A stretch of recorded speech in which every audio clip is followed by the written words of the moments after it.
All right. All right, guys. Well, thank you very much. I appreciate you guys being here. I know we'll have people logging in and out, and true to form, because we're on lockdown, my kids will be coming in and out, which is kind of the reason that we've got these two lovely ladies on the call today. So we've got Londa Taets and Jen Meyers, both teachers within District 51. And my hope is that they're going to give us some tricks and tips on not only how to stay sane, but also help our kids learn while we're on lockdown and doing the homeschool thing. So they don't end up with kids that we have to all hold back an extra year. But anyway, Londa and Jen, would you mind just introduce yourself and tell us a little bit about you before we get started?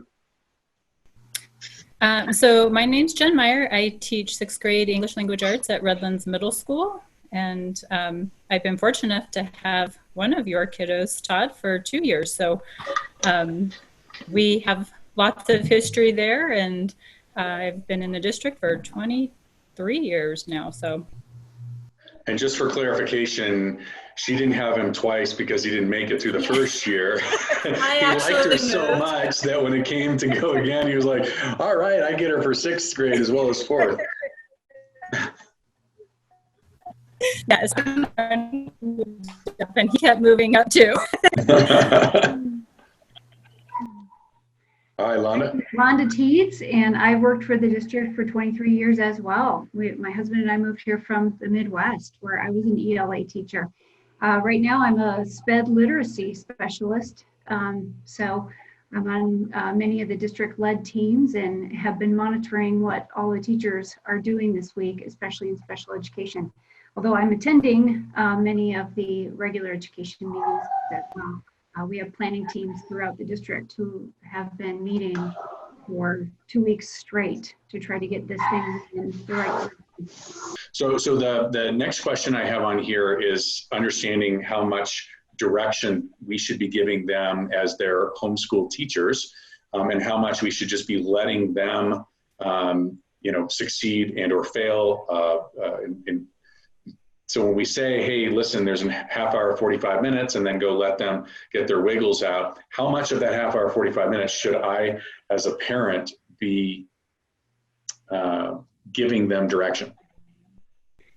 I know for my assignments, especially for this week, I have put assignments on there that they are very familiar with. So it shouldn't be something like their daily grammar piece is something we've been doing all year. The only difference now is that they're doing it on a computer versus a piece of paper.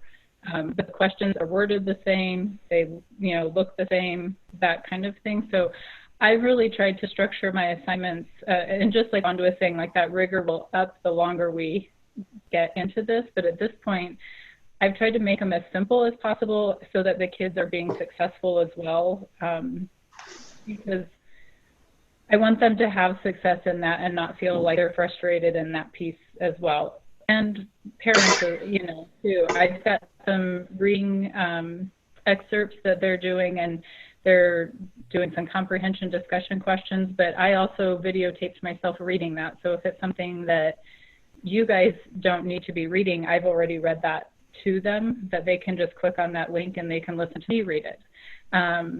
As far as your guidance, I think anything is great. I don't think that there's anything that any teacher that I personally know of that is, saying, well, we've got, midterms coming up, or which we don't because it just started a new quarter, but I don't think that there's anybody saying that we have all of these things that are coming up and they're so important you can't help at all. I think that is another part of that safe, successful, this is kind of what our new world looks like right now. Okay, awesome. Londa?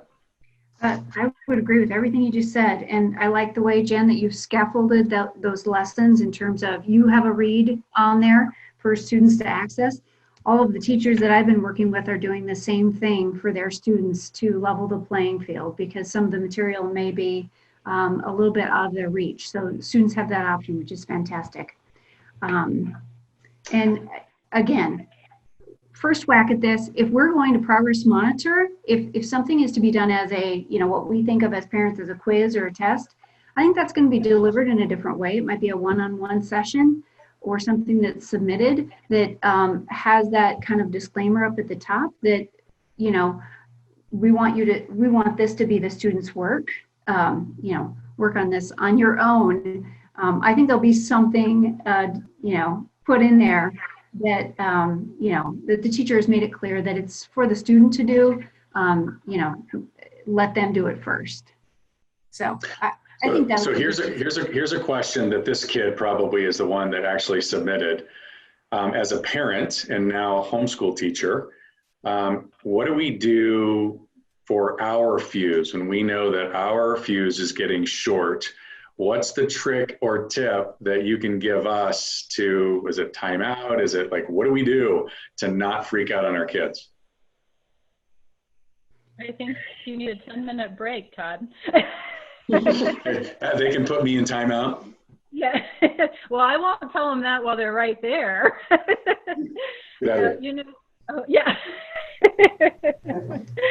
No, sometimes it just needs to be a different direction, you know, and I hope that, you know, you being a parent of a kiddo I have in class, know that you can call and email and hopefully I can buffer some of that, because even under the best of circumstances, when we're not in the situation at school, you know, I give out my number and like, call me, because I'd rather help you deal with any of the breakdowns on your end or theirs than have it be a fight all night where you are both frustrated with each other. So, you know, if it's something like that that maybe a teacher could help with, then maybe use those access points, whether it's email, phone calls, Google Meet, something along those lines, just to kind of get maybe the ship righted again. And if it's not something that's available and you're doing it later on at night, then maybe it's just, okay, we're going to leave this be for a little bit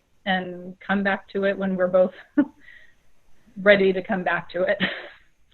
I agree. I think you guys should have some sort of an agreed upon, you know, phrase. Maybe you just need to back out for a little bit. Yep, break, need to step away. I need to think about that. I mean, I have said that over and over. I don't know the answer. I need to think about that.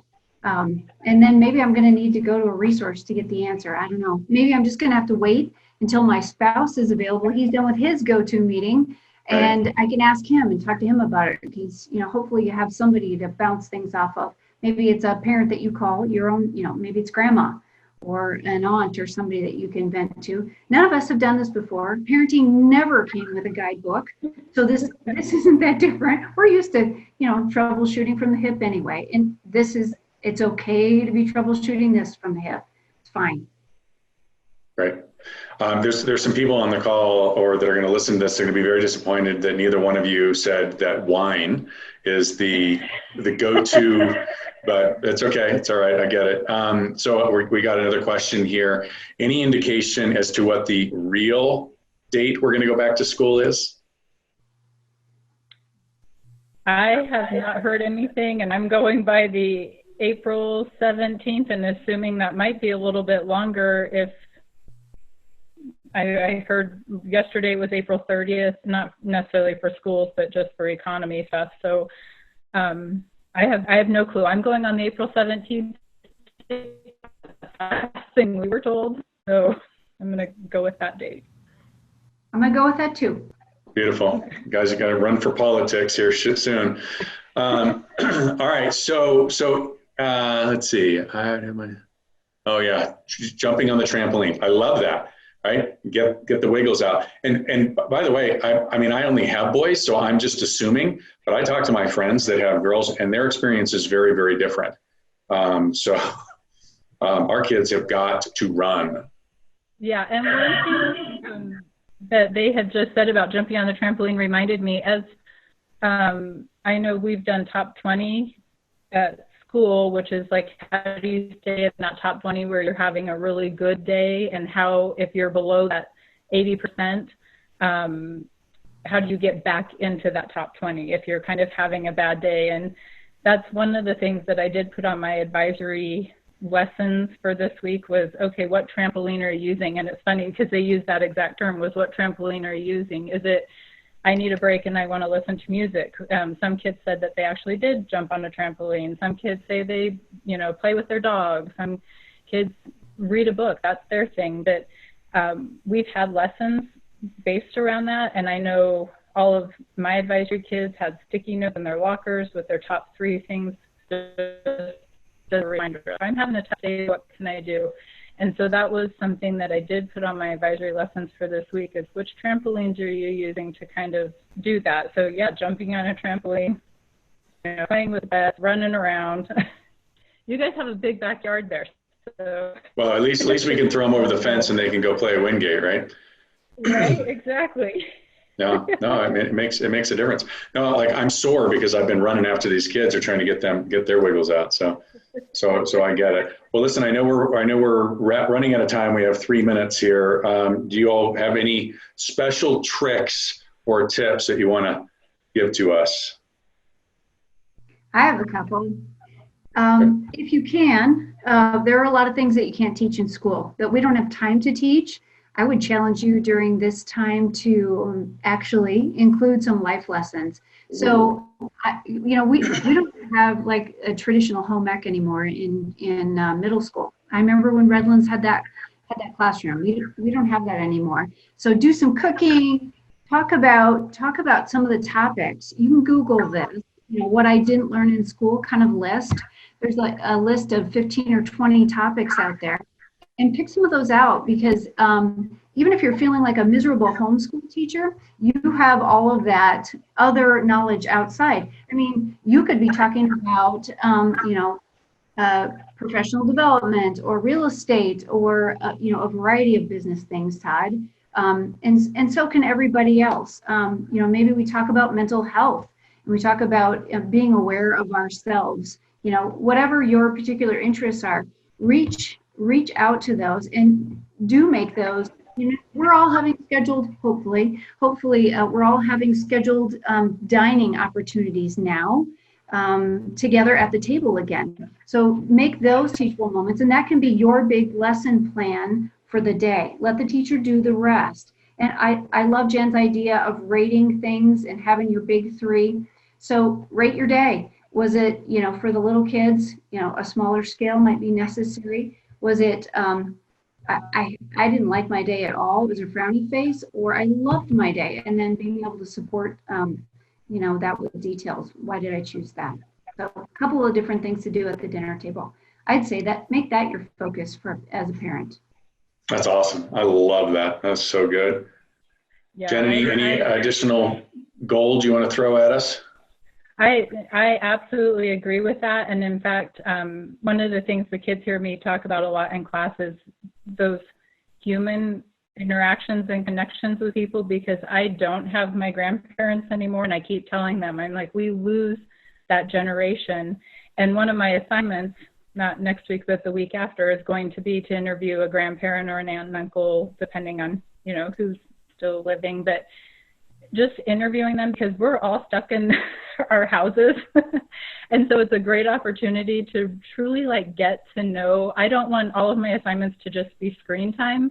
I want them to be interactions where they can learn more about their family, and just to make it fun. I'm trying to do things that at least will be fun for the kids, because it's new for them, and we're trying to do our best, and if we get stressed out, they feel that. And so I just want to do whatever I can to make sure that, they are as secure as possible. And so I think, like you were saying, just having those family get-togethers and those life lessons and cooking together and things like that, I think are even a more important piece than what we're throwing out on the computer. So.